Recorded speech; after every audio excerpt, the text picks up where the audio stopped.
Et la moyenne à peu près du parcours patient en fait pour trouver le bon spécialiste, c'est 1 an et demi. Donc c'est très long. C'est le gros problème en ce moment en France, c'est le peu de spécialistes, enfin toujours pas assez nombreux, aussi bien en ORL que en rééducation. Donc on se retrouve confronté au problème du patient qui a un vertige aigu, par exemple, et à part les urgences, la difficulté, c'est de ne pas avoir de spécialiste qui peut le recevoir avant plusieurs mois.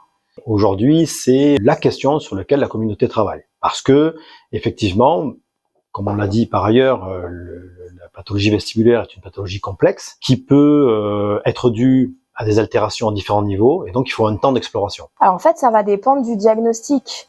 Il y a un diagnostic qui est très très simple et qui est un des plus fréquents en matière de vertige chez l'adulte, qui est le VPPB. Le VPPB, c'est les petites particules qu'on a tous dans nos oreilles qui se sont déplacées, qui sont dans un canal de l'équilibre et qui vont donner des sensations que la tête tourne dès qu'il y a des changements de mouvement. Ça, le diagnostic, il est excessivement rapide étant donné qu'il est purement clinique. Donc à partir du moment où le patient a un rendez-vous avec le médecin, on va en quelques minutes confirmer le diagnostic. Et d'ailleurs, on va dans le même temps pouvoir traiter le patient et le guérir dans le même temps. Donc là, on part de quelque chose de très simple où le diagnostic est excessivement rapide.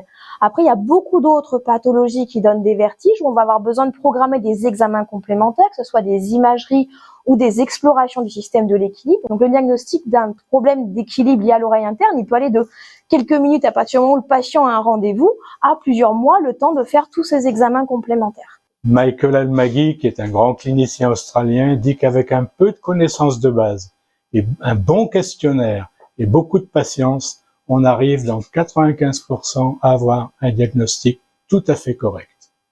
Le questionnaire est quelque chose d'extrêmement important pour le diagnostic.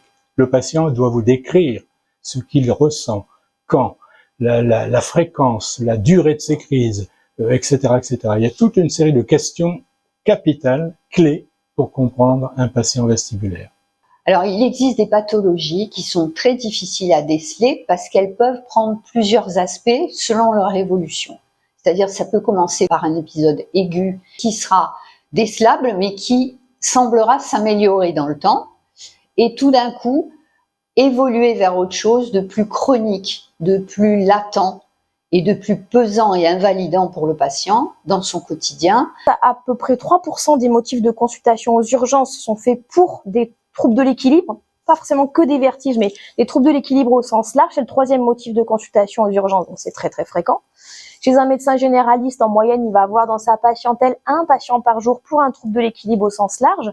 Si par contre on se place du point de vue de l'ORL, alors un ORL général qui voit de tout, on va voir quelques patients par-ci par-là, et certains ORL plus spécialisés qui font que de la partie ORL de l'oreille finalement, vont avoir 70% de leurs patients qui viennent pour des troubles liés à l'oreille interne et à l'équilibre. C'est beaucoup plus facile pour un vertige positionnel paroxystique bénin, ce qu'on appelle le VPPB. Mais quand vous êtes dans les vertiges phobiques, dans tout ce qui relève de l'interprétation par le cerveau des informations qui sont discordantes, qui sont un peu erronées, ça devient compliqué.